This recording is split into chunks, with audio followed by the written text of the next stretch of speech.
In 2019, I replaced the rear muffler on my 190E. I left the rest of the exhaust system alone, as it was still in pretty good shape. Less than a year ago, the pipe just ahead of the rear section rusted through, and the new muffler fell out on the highway. After picking it up and taking it home, I made a patchwork repair from some pipe, a clamp, and some muffler paste. That repair lasted until just this month, when I noticed the car getting louder and sometimes the faint smell of exhaust fumes. It was going to need a real repair this time, and this is how I did it. I'll put links with parts and tools I used down in the description. I bought some bolts,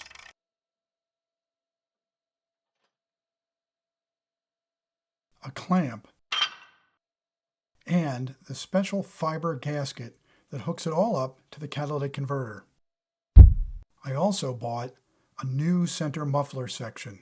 The actual muffler portion has an anodized aluminum coating, but the pipes were just bare steel, so I painted them in high temperature black.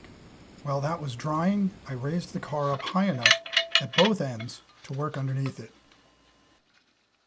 Before separating the repair pipe, I cut the safety wire I'd installed last time. It was put there in case it rusted off again in traffic. Forward of the muffler is the flange connection. This holds the collars for the catalytic converter and the muffler side together with two bolts. This nut and this bolt head were too rusty to turn, so I had to cut the bolts in the middle.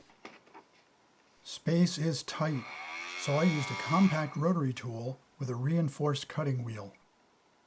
And of course, safety glasses. Then I put a jack stand under the pipe. When those bolts let loose, I didn't want to get conked in the head. The space is so tight, I ended up cutting at an awkward angle.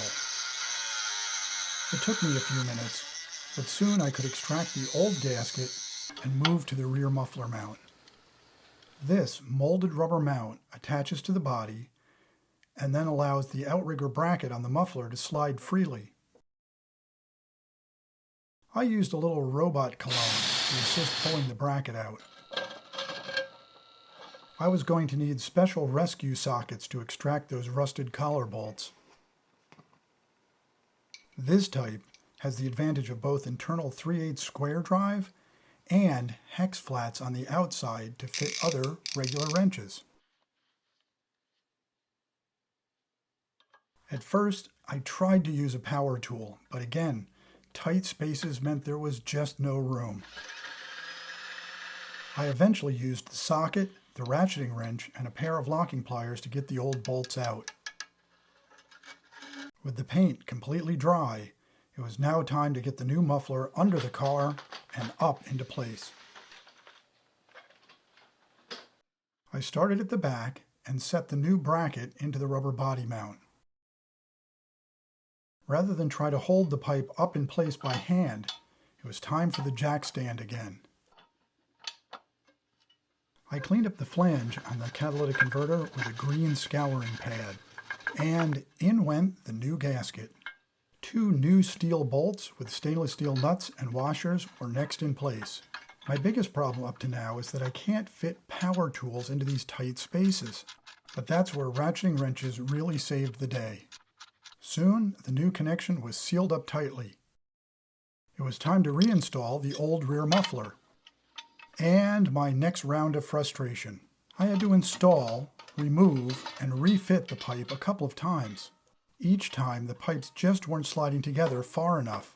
I finally realized the old muffler had become so rusty inside, it was jamming against the new pipe. I was going to have to clean up a good section of the inside. Fortunately, power tools to the rescue.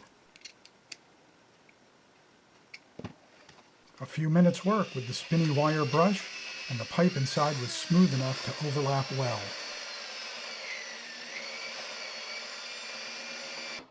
I still had to coax the connection on with a rubber mallet. Rather than trust just the old clamp, I put a new U-bolt clamp in place and started the nuts by hand. Time now for my safety wire trick. Mr. Coat Hanger, Meet Mr. Cutting Pliers. At least the next time this pipe rusts out, it shouldn't end up falling all the way to pavement. I could now fully tighten the clamp down. And yay! This time, room for a serious power tool. And there it is. From the catalytic converter, back to the shiny new muffler and clamp. It took a little longer than I expected, and I wish I could have fit the power tools in more places to speed things up. But now the car has its stock exhaust set up once again. Let's hear how quiet it sounds.